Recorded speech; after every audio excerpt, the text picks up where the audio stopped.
Since it's increasingly apparent that people don't know why they do what they do, what's the point of asking them?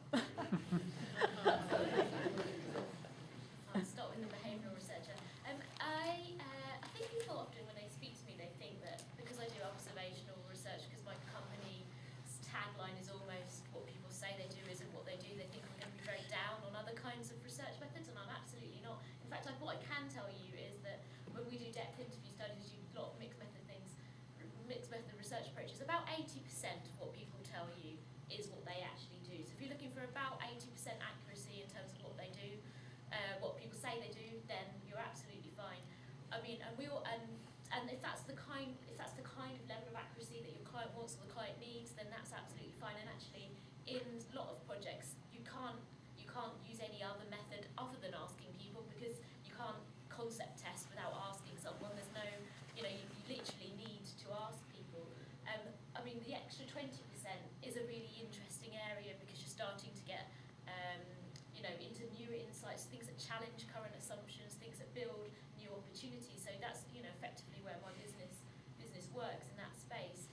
But what people say is pretty good. It's just not the whole story. And I think I wouldn't want to do down. I'm a big fan of the focus group. I'm not it's all about mixed methodologies and designing the right methods for the right project and the right client needs. So I'm not.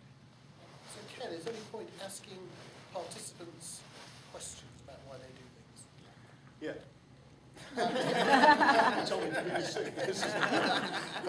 Yeah, I think I agree with maybe 80% or whatever, but the reality is we've never, ever, I don't think, claimed we got the absolute truth from what we're doing. And I think if any two of us were to do the same project, we wouldn't necessarily go back with exactly the same findings. So what we are actually trying to do is understand consumers, interpret those consumers into the way forward, and then try and be a catalyst for change for our customers, i.e. our clients, trying to answer their objectives. We can get closer to the 80% by doing various things. We can do it by observation, we can do it by projective techniques, enabling, etc. And that's what we're aiming to do. I don't think we can ever get to the truth. You can't get to the absolute truth for anything. I think it is a little bit of a guilty secret, though. I think it's been our guilty secret for a while that we know that people can't always answer or won't always answer in the true way. And I think it's one of those things that we brushed under the carpet for years. And I don't think it's been brushed under the carpet In the at entire all. qualification project for the last however long. It has, but I still think there's a problem with what people say, even in qualitative research. Much better than it is. I think there are still issues with people knowing their own mind. Of course, but we just don't ever say we're giving people the truth. No, clients behave as if we have. But Rosie, you're absolutely right that you don't and Sheila doesn't. But I see a lot of qualitative research, particularly some of the online stuff, where it is lifted straight from. You just answered People said this, people said this. And I saw it previously in terms of focus groups, where you saw really dumb analysis, the sort of thing that Philip Graves writes about in his book, which showed that he was a really bad qualitative researcher in his day. That exists in qual as well. There is this big difference between the quality qual and some of the industrial. Yeah, I mean, I completely agree with you. The other answer to the actual question I would humbly suggest is it depends how you ask it, because I don't think all verbal methodologies are as closed in their presumption. In other words, I am asking you a question for which I expect an answer which will be the answer. That's an incredibly simplistic model about verbal research methods. Sorry, Absolutely, and also you can triangulate with ethnography and so on. So I mean, I think sneaking around the corner to get at some truths is still possible using verbal methodologies. But then I would question: do we have truth to be telling the client? I think not. No. Well, research is only the decision made as a result of doing the research is only ever as good as the client making the decision. And unless we start putting electrodes on their heads and understand how they're making their decisions, are they rational or are they emotional? Or give them nothing but intuition. So, which I think is better. exactly. So Mike, how much are clients worrying about this issue that's sort of coming out of behavioural economics and all of this sort of area, Marco's books, that people are poor witnesses. And you've got lots of people supplying you with here's straightforward answers. What motivates you most? Tick the boxes. I think the poor witness idea is very often used internally, client side, by the naysayers and the debunkers who find themselves on the receiving end of a report that they just fundamentally disagree with.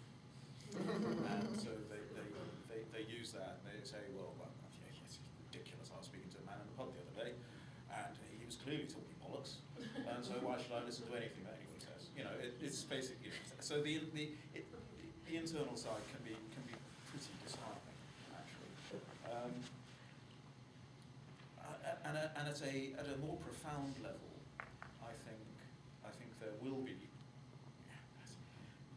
There are some client-side buyers who are, you know, just deeply, wonderfully expert, you know, wise people who themselves are sort of, you know, industry thought leaders, and they will lead, and they will need to do so because, you know, their sector, their industry will have a lot of money resting on it.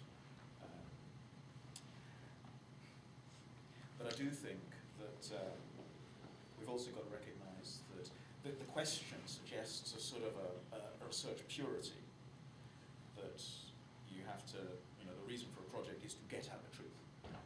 No, the reason why clients will commission projects is because there's a business case that has a section that says, what does the research say? It's because the regulator for the industry says, have you done your annual piece of research? It's because the internal politics of the organisation is so horrible and nasty that the one-upmanship that is taking place between Director A and Director B has got to the point where Director A says, I've got to be able to show that the market says what I think it says, and not what Carruthers thinks it says. You know, and it's like, you know, occasionally you actually get a piece of research which is commissioned in a rather open-minded way, where people actually say, it'd be rather interesting to know what's going on, or what the size of this is, or, you know, what the motivation for that is, or how big, small, but, you know, occasionally that does happen. But please don't ignore the fact that the motivations for buying are very often not pure. Yeah, good point in there. No, it's a hand gesture. I am. Oh, right. In terms of Sold to the lady. Unless Gerald has walked out. But it's fundamentally about understanding, having that extremely clear conversation with the client at the start about what their need is. Do they just want something to prove a business case, or do they want something which is exploratory and opens up the wider world, whether it's innovation or anything? And a lot of, I mean, I'm not an independent consultant, but I've been on the sort of, in an agency side, is that if you actually want to actually even say no to a client because you think they've got it wrong, you know, that's kind of a dangerous thing. But fundamentally, in my experience of having said no at some point to clients, they come back to you because they've actually realised that why you've said no has been a sound reason, and you've challenged their perspective and their perceptions. But I think a lot of it hinges on that initial dialogue. Why do you want this? What can we do for that? Well, if you really want that sort of 6-month project, well, you know, we can't do it, or actually it's actually going to take 9 months if it's a global study, etc. But I was just kind of agreeing. Come to Kevin. I think I've been thinking about Gerald's excellent question, and intuitively I would think, well, of course you should ask people why they do things because it's interesting.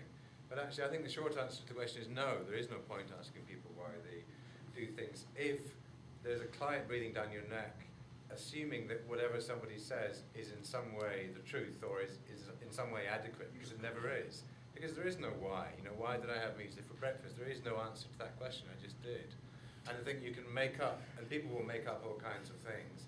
And I think that that's one reason why big data, I think, is so appealing, in that it gets away with all that nuance and all that ambiguity, and would appear to be a more concrete and a more reliable answer, except of course I don't think it is somehow, because it's not an answer, still got to be interpreted.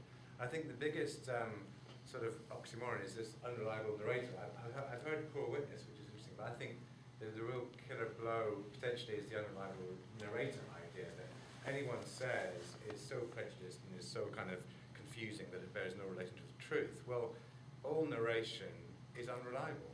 So to say unreliable narrator, to me, isn't really saying anything. And ultimately, to me, it's about, you know, really being good at what you do, I think. And not putting up with doing kind of crap research. And when people say one thing, you kind of go, there you go, there you are, Carruthers. That's the answer. Well, it isn't, it's politics. And I think more often, last point, that we should, rather than interviewing people and asking them why they had music for breakfast, we should interview the client, actually. Not ask them about the breakfast, but actually ask them more about what they need to know and what they think and what they assume, and, you know, talk to them more. Absolutely, that they tell you the truth. And I've had conversations with clients at the start of a project, and then you get to the end, and then suddenly, you know, everything's changed around. So But no one tells the truth. People just talk. So exactly. So Right. We've got one over there, and then we're moving on in all probability. I'd just like to say that I really hope that there is a point in asking people why they do what they do. And I think that getting to that answer is the difference between a good researcher and a poor researcher. Finding out why or asking why. I think that's a difference. Finding out. Yes. Asking why isn't much point. But also, I do want to understand why people do what they do, because then we can pull levers and alter behaviour. And that's ultimately what I do People say as a about living. what Send they people do. through It's trapdoors. fundamentally interesting. That Yeah, is their an story. it's their story. It's a narrative. They've told you it in a certain way because it's their self-perception, their identity. Their, you know, and it's our challenge as researchers to think about, you know, is it because of me that they said it in that way, or is it because they're actually genuinely telling me something that they think is important about themselves? I think that what they say and what they actually do is all part of the whole skill set of what it means to understand. And that's why we have to think about things and interpret them and work it through. Analysis. Right? Correct. Last point on this. Just repeating, I think, what everyone's saying, but I think it's quite interesting, is that if you look at it as going from this is a problem to this is the answer, then you're looking in a linear way. And actually, I think what we're all saying is that the answer is about a whole complexity of factors, some of which maybe you're conscious of, some of which, if you give yourself a bit of time, you're conscious of. And it comes down to a question of how much space you give. So how much space the person commissioning the research has to actually hear various answers, perhaps even something that's fundamental common sense, which doesn't look like it's wow. And equally, the engagement of the person who's being asked the question, because if I've certainly I do research, but I also commission research, and nothing to do with the quality of the person moderating, but you can see by looking at people how engaged, or quite frankly how not engaged they are sometimes in the material. So it's not that they're not necessarily giving a truthful answer. It may be something that is neither here nor there, and they're more than happy to give a truthful answer, but it may not be actually an insightful answer because they're not sufficiently engaged in the conundrum. And if they were more engaged, and find a way of engaging them in actually why you're wanting to explore this territory, and give them the space to think about it, and actually almost to question themselves why they're operating as they are, and as you say, all the different narratives that are going around in their own heads, then you get to a bigger answer. It may not be a linear answer, but it may be a more insightful one. Now we're going to